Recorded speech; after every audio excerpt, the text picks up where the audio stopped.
నమస్కారం LP news కి స్వాగతం. నేను మీ మాధురి. జగిత్యాల జిల్లా ఇబ్రహీంపట్నం మండలం బర్దీపూర్ గ్రామంలో ప్రతి ఏడాది నిర్వహించే మొహరం పండుగ వేడుకలు ఈ ఏడాది కూడా జూన్ 27న ఘనంగా జరగనున్నాయి.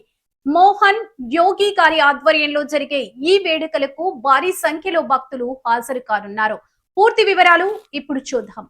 జగిత్యాల జిల్లా ఇబ్రహీంపట్నం మండలం బర్దీపూర్ గ్రామంలో మొహరం పండుగ వేడుకలను ఘనంగా నిర్వహించేందుకు నిర్వాహకులు అన్ని ఏర్పాట్లు పూర్తి చేస్తున్నారు. ప్రతి సంవత్సరం అత్యంత వైభవంగా జరిగే ఈ వేడుకలకు చుట్టుపక్కల గ్రామాలతో పాటు వివిధ ప్రాంతాల నుంచి వేలాది మంది భక్తులు తరలివస్తుంటారు. మోహన్ యోగి గారి ఆధ్వర్యంలో నిర్వహించనున్న ఈ వేడుకలో ప్రత్యేక ప్రార్థనలు, ఆధ్యాత్మిక కార్యక్రమాలు నిర్వహించనున్నారు.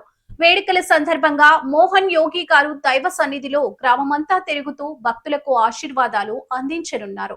భక్తులు తమ కోరికలు నెరవేరాలని ప్రార్థనలు చేయడంతో పాటు ప్రత్యేక పూజా కార్యక్రమంలో పాల్గొననున్నారు. వేడుకలకు హాజరయ్యే భక్తుల కోసం అన్న ప్రసాదం, తాగునీరు, వసతి తదితర సౌకర్యాలను నిర్వాహకులు ఏర్పాటు చేస్తున్నారు. భారీ సంఖ్యలో భక్తులు తరలివచ్చే అవకాశం ఉండటంతో గ్రామంలో విస్తృత ఏర్పాట్లు చేపట్టారు. బర్దీపూర్ లో నిర్వహించే మొహరం వేడుకలు హిందూ ముస్లిం సోదర భావానికి ప్రతీకగా నిలుస్తూ మత సామరస్యాన్ని చాటుకున్నాయి. బర్దీపూర్ లో జూన్ 27న జరగనున్న మొహరం వేడుకలకు భారీ సంఖ్యలో భక్తులు హాజరు కానున్నారు. ఈ వేడుకలు విజయవంతం కావాలని గ్రామస్తులు, నిర్వాహకులు ఆకాంక్షిస్తున్నారు.